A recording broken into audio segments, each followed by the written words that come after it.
On March 18, the Turkish armed forces and President Tayyip Erdogan of Turkey announced that the Turkish military and its FSA affiliates had captured the city of Afrin.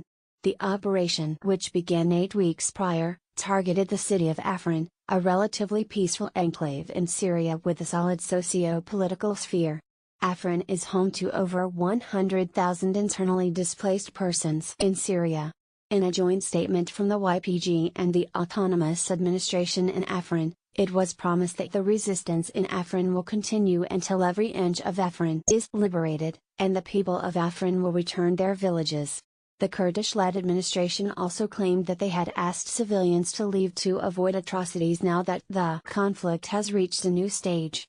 We would like to declare that our war against the Turkish occupation and the Takfiri forces calling themselves the Free Syrian Army has entered a new stage. The transition from confrontation war to hit-and-run tactics is necessary to avoid the deaths of more civilians and to strike at the enemy. Our forces are everywhere in Afrin, they said.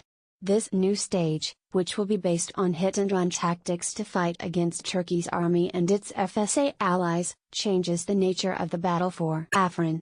Here are some of the things you can expect. From now on, no parts of Afrin will be safe.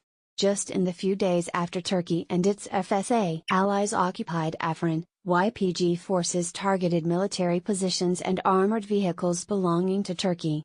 More of these kinds of attacks are expected. Turkey's army has already killed many civilians, and now, due to guerrilla warfare, it will be impossible to differentiate between YPG guerrillas and civilians. This will give the perception that the people of Afrin are fighting against the occupant forces. Turkey is planning to transfer security forces under the guise that they are repatriated residents of Afrin. It will be difficult to confirm if this will be true. It's likely that already residing people from Afrin will believe these forces to be illegitimate. Turkey is also in the process of forming a government which will help consolidate its control over Afrin. This government will most likely not garner sympathy from the community either.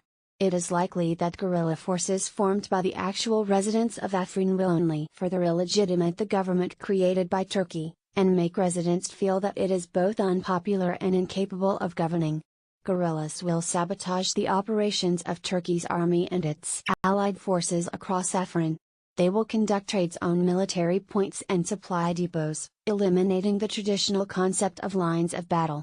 That means, despite Erdogan's quick declaration of victory in Afrin, examples from history say that the exact opposite may take place. The battle in Afrin, and possibly in other parts of northern Syria under the control of the YPG-led Syrian Democratic Forces, will deepen. With the alarming economy, highest inflation in Turkey's history, an emboldened opposition in Turkey, and the increasing possibility of conflicts with Kurdish guerrillas, PKK, in southeastern Turkey in spring and summer, it doesn't look probable that Turkey will continue to stay in Afrin with ease.